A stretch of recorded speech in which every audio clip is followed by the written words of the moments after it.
Guys hello এগুলো দেখা আমরা এখন বিম কড়াই কাটছি, গাজর কাটছি। আমি শসা একটু পরে সাপত দিদির মাথা কাটবো।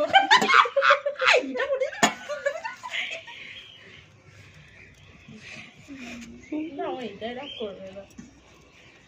কি হলো রে মাছটা হয়ে গেল কেন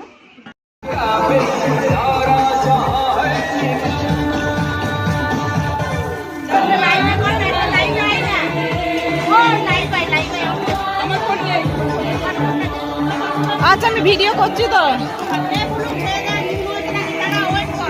পকোড়াটা বুলবুল আগে খেয়ে দেখো সিদ্ধ হয়েছে নাকি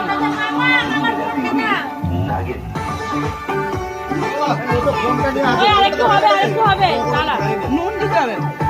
ঠিকই আছে সালা দাঁড়া ঠান্ডা কাঁচা হয়েছে।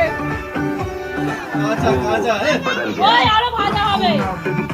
হ্যাঁ একটু কম আস্তে আস্তে হতে হবে তো নালে আমি এটা বলি আগে তুই ধর আরে তোর আলোটা পড়ছে আচ্ছা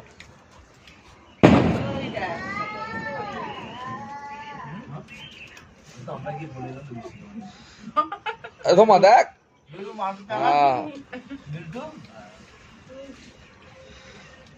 বাবাকে নামতে কিছু দে বাবা